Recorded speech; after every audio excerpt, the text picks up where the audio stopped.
سے نہیں آ رہی لیکن ایمان میں خامیاں نکال رہا، وضو کے فرائض اسے نہیں آتے لیکن ایمان کی غلطیاں نکال رہا، اسے غسل کرنے کا طریقہ نہیں معلوم ہے لیکن وہ چوراہے پہ کھڑے ہو کر کے ایمان کی غلطیاں بیان۔ محترم حضرات، آج کل لوگ غیبت سے بچتے نہیں ہیں۔ آج کل لوگ ایک دوسرے کی غیبت کرنے کے لیے تیار رہتے ہیں۔ آج کل لوگ ایک دوسرے کی غیبت کھڑے ہو کر کے کر رہے ہیں، ایک مسلمان بھائی کی غیبت چوراہے پہ کھڑے ہو کر کے کر رہے ہیں۔ میرے پیارے، غیبت سے بچنا چاہیے، غیبت سے رکنا چاہیے۔ آج کل اگر دیکھا جائے تو ایک ایمان کی ایک مقتدی غیبت کر رہا، آتا کچھ نہیں اسے، وضو کے فرائض اسے نہیں آ رہے لیکن ایمان میں خامیاں نکال رہا، وضو کے فرائض اسے نہیں آتے لیکن ایمان کی غلطیاں نکال رہا، اسے غسل کرنے کا طریقہ نہیں معلوم ہے لیکن وہ چوراہے پہ کھڑے ہو کر کے ایمان کی غلطیاں بیان کر رہا۔ اب جسے وضو کے فرائض نہیں آتے ہوں، جسے غسل کا طریقہ نہیں آتا ہو، غسل کے فرائض نہیں آتے ہوں، وہ ایمان کی غلطیاں نکالے گا، وہ ایمان میں خامیاں نکالے گا۔ لیکن میرے پیارے، نہیں، مقتدی ایمان کی غیبت ضرور کرتا، چاہے جتنا بہتر عالم ہو، چاہے جتنا بہتر امام ہو، متقی پرہیزگار ہو، لیکن آج کا معاشرہ یہ ہے کہ مقتدی اس کے پیچھے اس کی برائیاں کرتے ہیں اور اس کی پیٹھ پیچھے اس کی برائیاں کرتے ہیں اور اس کی غیبت کیا کرتے ہیں، اور غیبت کیا ہے اس کو جاننے کی کوشش نہیں کی۔ اور میں آپ کو بتاتا ہوں غیبت کسے کہتے ہیں۔ حضرت حسن بصری رحمۃ اللہ علیہ کی بارگاہ میں ایک شخص حاضر ہوتا ہے اور کہا کہ حضور، فلاں شخص نے آپ کی غیبت کی ہے۔ جیسے اس بات کو حضرت حسن بصری رحمۃ اللہ علیہ سنتے ہیں، فوراً تازہ چھہارا منگواتے ہیں اور تازے چھہارے منگوا کر کے تحفے کے طور پہ اسے ایک طباق میں رکھتے ہیں اور بطور تحفہ اس شخص کے پاس بھیجتے ہیں اور کہلوا بھیجتے ہیں کہ میں اس کا بہت بڑا شکر گزار ہوں کہ اس نے میری غیبت کر کے اپنی نیکیوں کو میرے دفتر اعمال میں منتقل کر دیا، میرے دفتر اعمال میں منتقل کر دیا، اور میں اس کے اس احسان کا بدلہ تو نہیں چکا سکتا لیکن یہ حقیر سا تحفہ قبول فرمائے۔ جیسے ہی اس بات کو حضرت خواجہ حسن بصری رحمۃ اللہ علیہ کی اس سلوک کو شخص دیکھتا ہے، وہ بہت شرمندہ ہوتا ہے اور حضرت حسن بصری رحمۃ اللہ علیہ کی بارگاہ خدمت میں حاضر ہو کر کے معافی طلب کرتا اور معافی چاہتا ہے۔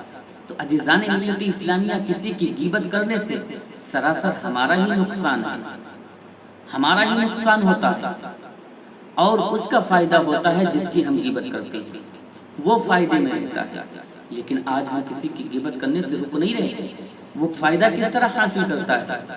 وہ اس طرح فائدہ حاصل کرتا ہے کہ جو غیبت کرتا ہے اس غیبت کرنے والی کی نیکیاں اس کے نامہ اعمال میں لکھ دی جاتی ہیں، اس کے نامہ اعمال میں منتقل کر دی جاتی ہیں جس کی غیبت کی جاتی ہے۔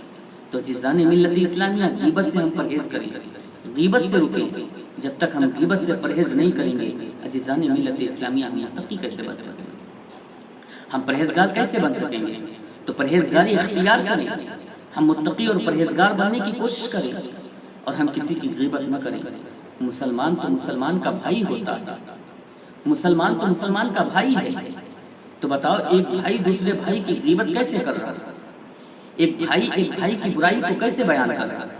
ارے حدیثوں میں تو یہاں تک آتا ہے کہ اگر کوئی عیب اس کے میں نکلے تو اس عیب کو کسی کے پیٹھ پیچھے بیان نہ کیا جائے، اس عیب کو 4 لوگوں کے بیچ میں بیان نہ کیا جائے، بلکہ اگر کسی میں کوئی عیب دکھتا ہے، کوئی خرابی یا کوئی برائی دکھتی ہے تو اس برائی کو اکیلے تنہا اس کو لے جا کر کے اس کی اصلاح کی جائے، اس کو بتایا جائے، اس کو اس برائی سے روکا جائے۔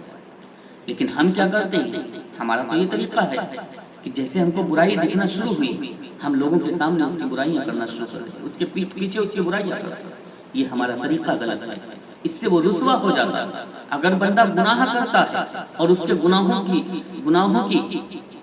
گناہوں کو ہم لوگوں کے سامنے اگر بیان کرنا شروع کر دیتے ہیں تو تو وہ بندہ گناہوں سے رکے گا نہیں، بلکہ اس کے دل کے اندر ایک کیفیت، ایک رسوائی طاری ہو جاتی ہے، اور جب رسوائی طاری ہوتی ہے تو بندہ اس راستے سے رکتا نہیں، بلکہ اسی راستے پہ وہ چلنا شروع کر دیتا ہے کہ دیکھتا ہوں یہ دنیا والے میرا کیا کرتے ہیں۔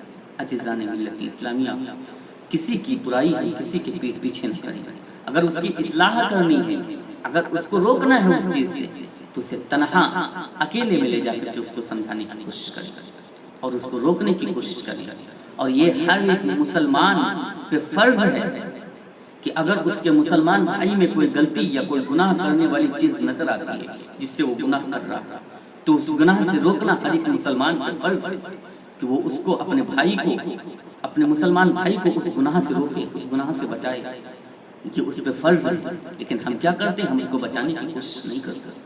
اور اللہ والوں کا طریقہ تو دیکھو، حضرت خواجہ حسن بصری نے یہ نہیں کہا، حضرت حسن بصری رحمۃ اللہ علیہ نے یہ نہیں کہا کہ اس شخص کو بلا کر لاؤ، بلکہ انہوں نے اس کے پاس تحفہ بھیجا، اور جب تحفہ بھیجا تو اسے شرمندگی محسوس ہوئی۔ اس سے پتہ یہ چلتا ہے کہ اللہ والے برائیوں کا بدلہ برائی سے نہیں دیتے، بلکہ برائی کا بدلہ بھی وہ نیکی سے دیا کرتے ہیں۔ تو ہم نیک بندے بنے، ہم نیک بندے بنے، ہم خدا کے بندے ہیں تو ہم نیک بندے بنے۔ جب ہم نیک بندے ہو جائیں گے تبھی تو ہم کامیاب ہوں گے۔ تو ہم نیک بندے بننے کی کوشش کریں، برائی کا بدلہ برائی سے نہ دیں۔ اگر کوئی ہمارے ساتھ میں برائی کر رہا ہے تو اس کو اللہ کے سپرد کر دیں، اللہ کے حوالے کر دیں، اور جو اللہ کے سپرد کرتا ہے اس کا بدلہ اللہ دیتا ہے۔ خود بدلہ لینے کی کوشش نہ کریں، بلکہ اپنے معاملے کو اللہ کے سپرد کر دیں۔ جب اللہ کے سپرد اپنے معاملے کو کریں گے، انشاءاللہ اللہ تبارک و تعالیٰ اس کا بدلہ اچھا آپ کو عطا فرمائے گا۔ تو عزیزان ملت اسلامیہ، کسی کی برائی نہ کریں، کسی کی غیبت نہ کیا کریں۔